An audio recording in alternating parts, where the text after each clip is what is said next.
O operador de portaria remota, ele tem que ter uma boa comunicação verbal e escrita. Ele tem que ter isso aí que vocês estão vendo na tela.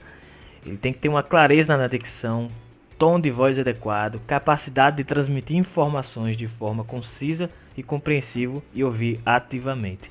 Ou seja, não adianta você colocar uma pessoa no posto de operador de portaria remota e ela não saber se expressar bem, ela não tem uma vontade de se comunicar durante o atendimento, ela não dá um bom dia, ela não dá uma boa tarde, não dá uma boa noite, ela atende de forma antipática.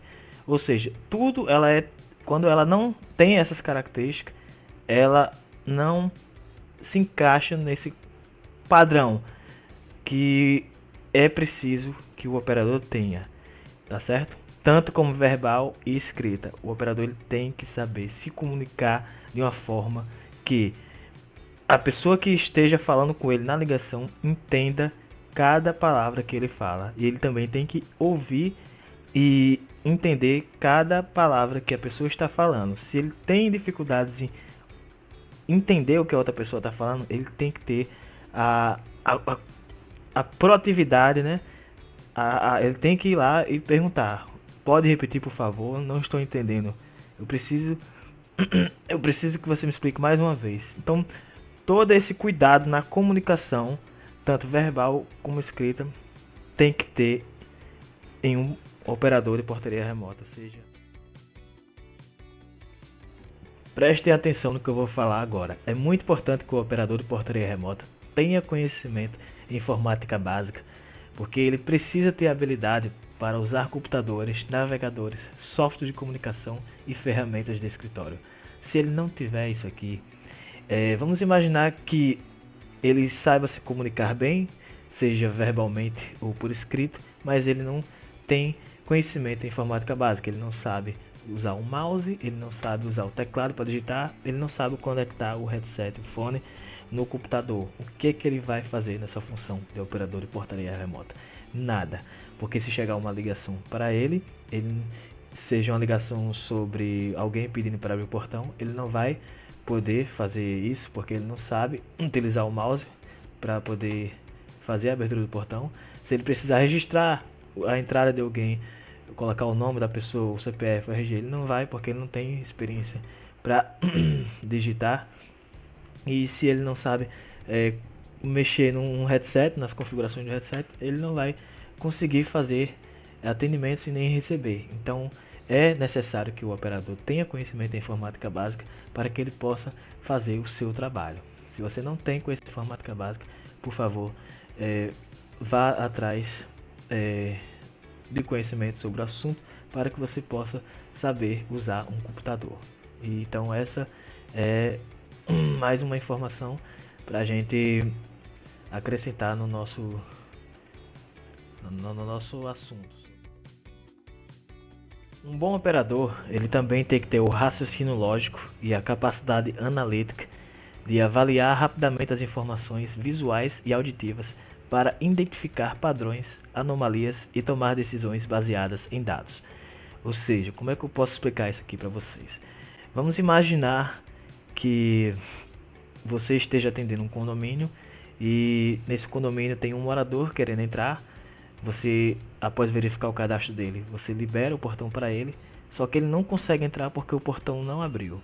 Ou seja, o portão está com problema para abrir, o morador tentou várias vezes abrir o portão e depois de muitas tentativas é que ele conseguiu entrar.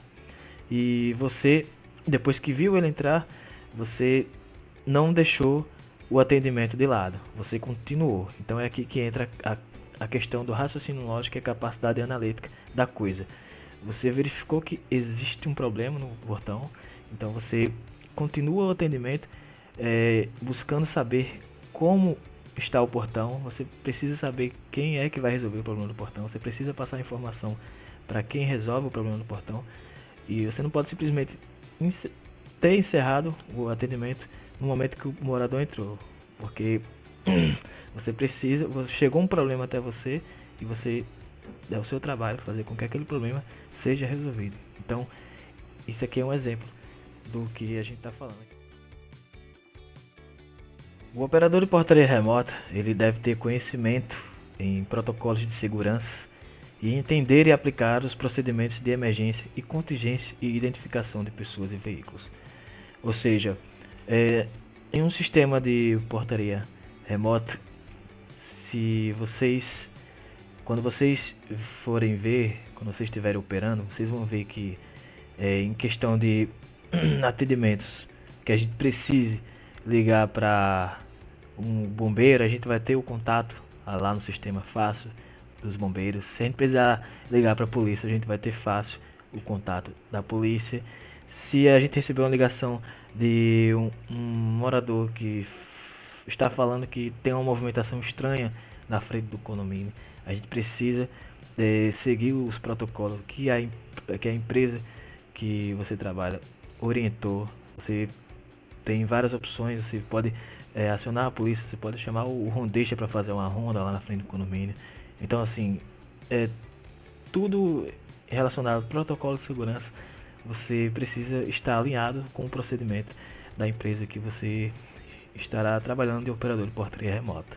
Se você precisar fazer a identificação de uma pessoa que está com atitude suspeita, querendo entrar no condomínio, se ela, por exemplo, for uma pessoa que esteja se passando pelo morador, você tem que se atentar, você tem que abrir as câmeras, olhar direitinho, ver quem é a pessoa, falar com ela, perguntar o CPF dela, o RG dela, ver se bate as informações ali no momento, durante o atendimento, para ver se aquela pessoa é realmente quem ela é. Então tudo isso aqui, tudo relacionado ao protocolo de segurança, o operador tem que estar ciente quando estiver no seu horário de trabalho, tá bom?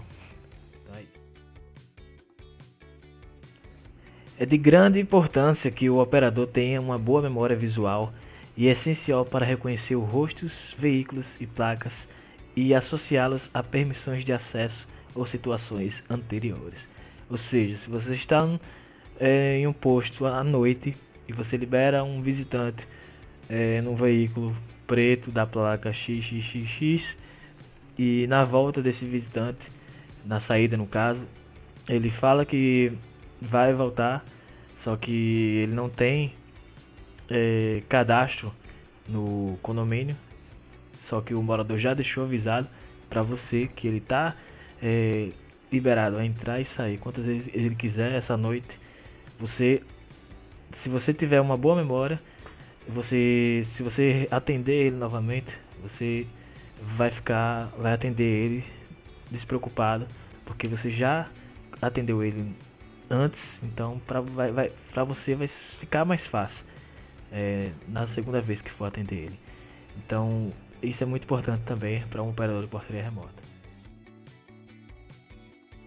O operador de portaria remota ele tem que ter a disponibilidade para trabalhar em diferentes turnos, incluindo noturnos, finais de semana e feriados. A flexibilidade de horário é um requisito básico para a maioria das vagas nessa função. Ou seja, se você for uma pessoa que não tem essa disponibilidade, mas fala que tem na hora da entrevista, porque quer garantir o emprego, né, naquele momento, eu aconselho você a ser sincero e falar a verdade. Se você não tem a disponibilidade que eles precisam, que a empresa precisa, você precisa ser sincero com eles. Então, isso aqui é mais uma informação para a gente colocar como um requisito para o perfil de um operador de portaria remota.